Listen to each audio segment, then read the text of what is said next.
Hello, Charlie TCG here, and welcome back to Looking Ahead, the series where I break down and analyse the metals happening over in Asia and how that impact our one. Today is quite an exciting video. We've got some new cards revealed in Rule of the Black Flame. Our Obsidian Flame set is the full set has pretty much been revealed over in Japan, so I'm going to break down some of those new impactful cards which have got revealed over the past few days, as some of the Pokemon Gym Challenge sort of cards as well, which definitely will really make Gardevoir back to being BDIF again. What we're going to look at is Fusion Mew Unstoppable after it won the Asian Open, the last huge big tournament over in Asia before Worlds. So we're going to break down the top 8 results and how this could really mean exactly why Mew is at such an incredible spot for the World Championships in just a couple of weeks' time. So let's jump in to see exactly what the new cards were from the Rule of the Black Flame. So we saw our last EX, which is Vespiquen EX, and honestly, I got really excited by seeing the Psychic type because I immediately thought this will work incredibly well with Gardevoir, but this Vespiquen EX is kind of a bit mid. The Phantom Queen attack for 3 grass energy, so quite a lot to set up, is for 200 damage, and there's 3 damage counters on each of your opponent's Pokemon, which have on the bench, which have damage counters on it. Immediately springs to mind is Gatedraw Bog, Hawlucha, Rain Alakazam, and Meowscarada EX. Really powerful, sort of big Pokemon which can potentially knock away a bit of the damage on the opponent's bench. Can really help set up to Phantom Queen to get these big one-hit KOs. But the problem is it requires 3 grass energies, not like 2 grass and the colourless. The 3 grass is really quite difficult to really get set up, and there's not really good any grass acceleration. Yes, we have Fortress EX. Yes, we have Gardenia's Resolve as a supporter, but Gardenia's Resolve is you attach 2 and then draw 3, you draw 3 and then attach 2, and Fortress you give your opponent 2 prizes and whilst you search your deck for 5 energy. So yes, you can get these set up, but potentially you might fall behind in prizes quite a bit. That's kind of why I think Vespiquen EX is kind of a bit of an alrighty style card, but not exactly as powerful as I once thought. But it's fun to see Psychic type and really embracing the Terra Pokemon, which I love that Pokemon is finally going with. Next is a really fun Stage 1 style deck, Claydol Trevenant. Now Claydol has a Kaboom Doll attack, which is an absolutely incredible name. When you put damage counters to your opponent's active Pokemon until the remaining HP is 10, and then basically knock Claydol out. Giving your opponent a prize card isn't terrible, but if you promote Trevenant with its Forest Spirit ability, as long as this is in the active spot, put 1 damage counter on your opponent's active Pokemon in between Pokemon checkup. So before the opponent's even they've drawn the card for the turn, it's knocked out with the likes of this style attack. I think this is pretty interesting and really fun as well.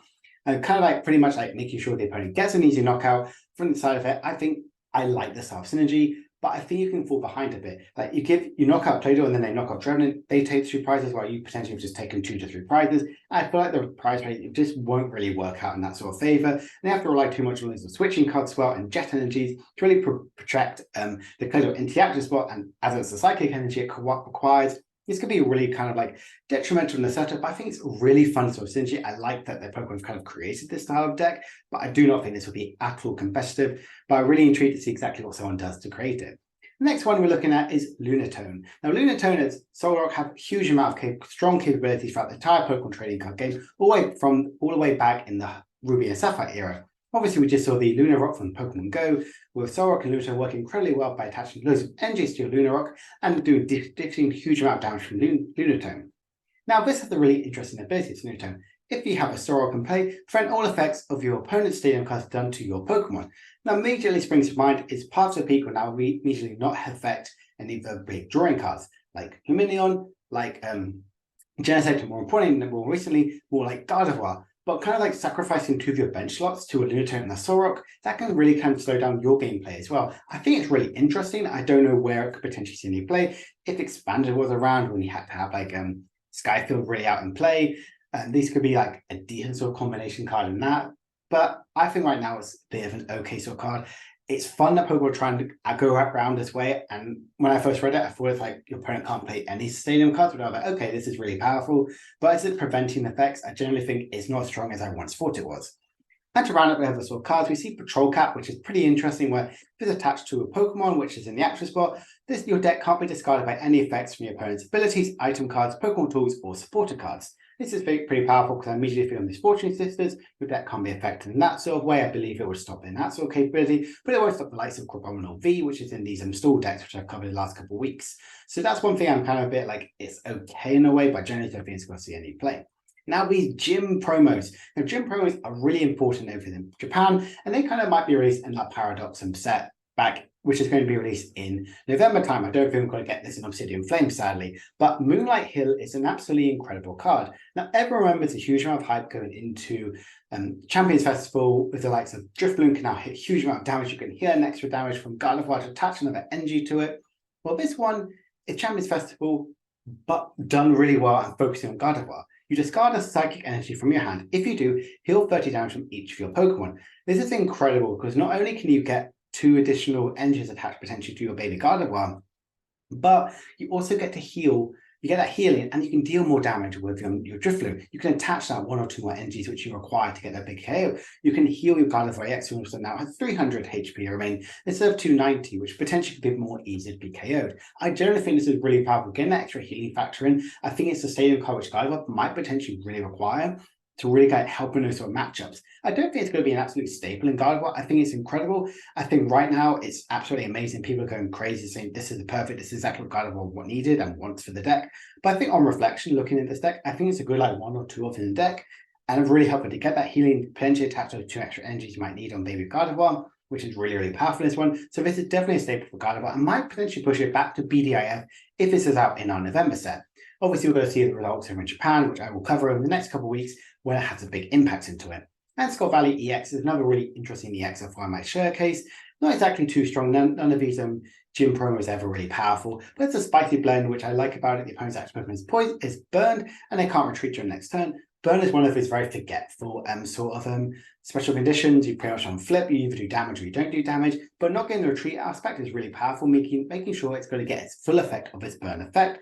And for 2 grass energies, 140, discard a card from your opponent's hand and the top card of your opponent's deck. Quite like this sort of Milceau effect. 140 is basically a 2 to 3 shot, depending on what you're going against. So kind of interesting overall as an effect, but 140 might potentially be a bit too low. And 2 grass, like I mentioned again, it's quite difficult. You've got to rely so much on Raihan and potentially Gardenia's Resolve to really Gardenia's Vigor to really help in those sort of power up the attack.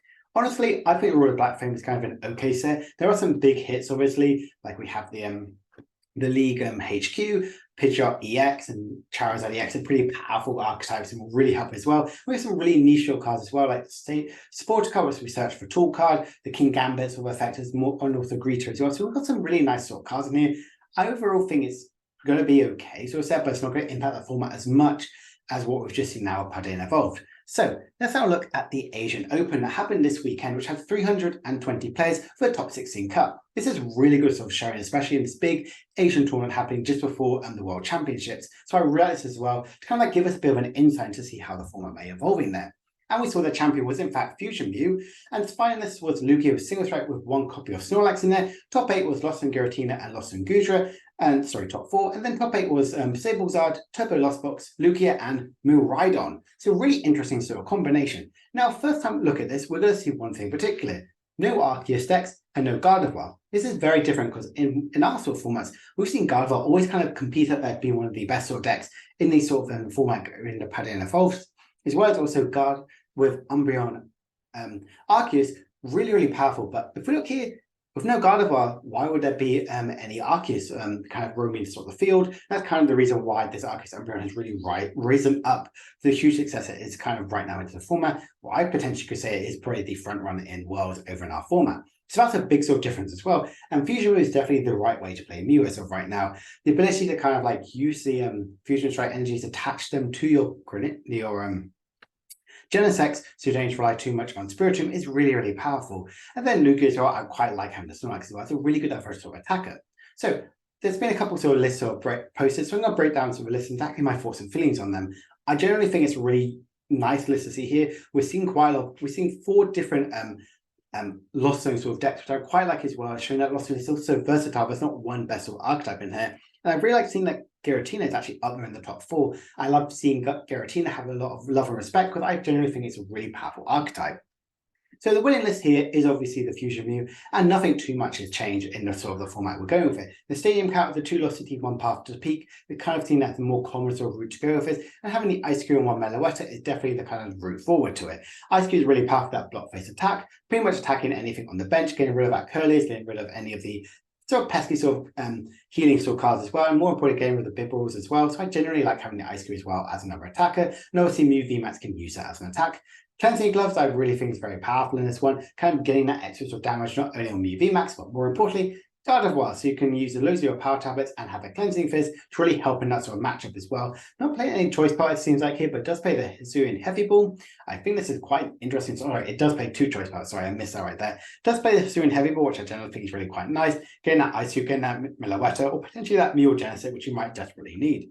Not too much is generally sort of changes. It's very one of those bog standard Mew. It's super clean, super consistent from the likes of it. Having some destructor cards as well, but being 2 boss, 1 Iona, 1 Judge is exactly kind of where we're seeing right now. And only having 1 copy of Switch and 2 escape ropes is still really, really powerful as well. Kind of like reusing the effects of your Mew for the cross fusion strike to get that extra damage as well. I really like. Generally, this Mew, Fusion Mew, since it won then the Japan Nationals, we haven't seen it too much change. I generally quite like that in a way, because someone just really cracked this is exactly the best way to play Mew. People aren't changing too much about it. They're kind of playing the consistent, straightforward version, and it does work because it has a really good matchup as well. You help along with the Velocity, really helps you with Gardevoir matchup. Obviously, the Fusion as well slows down the Spiritombs as well. And having Path to Speed with 2 Lost Vacuum is really good to kind of still be that destructive element that Mew absolutely loves. Finally, this is, of course, the Fusion, sorry, not Fusion, the single straight Lugia. Lugia is definitely really quite a dark horse right now. It's not performing incredibly so well, so I generally like seeing it kind of like do quite well by getting the 2nd place.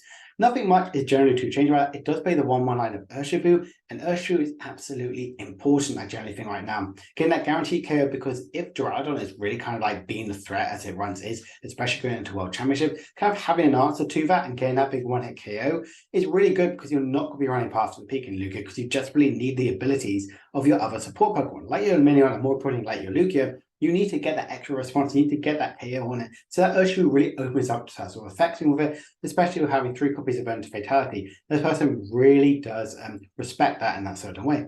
Do you like having these Snorlax as well? It's quite nice in a way, because obviously Sableye can't touch it, and they play 2 therapeutic energy. It gives that extra sort of 2 energies you potentially might need in this, as well as potentially doing 180 damage turn after turn again, and not being reliant on too much of the switching options. I generally think is really nice because it won't be asleep.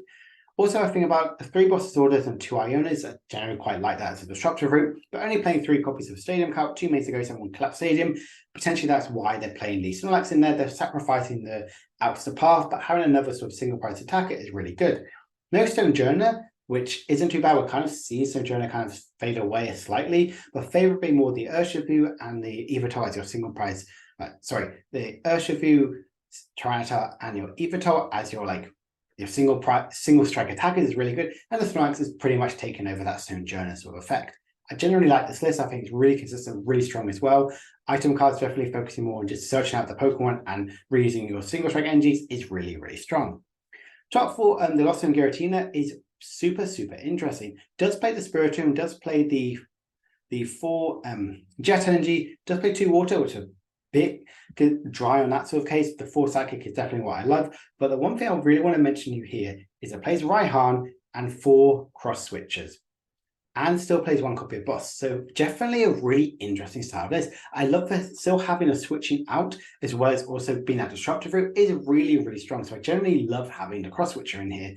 Plays a little bit of lack of the actual switching cards up by playing 2 switch cards and 3 escape ropes, but having the 4 Jet Energy really does propel your Comfy to kind of like reuse all their flower sets as quick as possible. 2 Roxanne, I always love having 2 disruptive cards that way. And all 52 Path to Peak. Path to Peak has definitely become the stadium to use in Giratina, trying to slow down those Lugias early on, as well as the Arceus, and more importantly, slowing down the Gardevoirs in the late sort of game. And Mew is really, really powerful, and I generally love that about Giratina. Once it gets set up, it doesn't really need to use like Greninja turn after turn of turn. That's the only thing it's really good to be shutting off.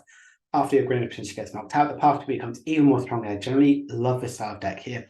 Cross switch is really, really creative. I love seeing the creativity, which Giratina are definitely kind of going around there. And I generally think this potentially could portray Giratina to kind of be as good a deck as possible.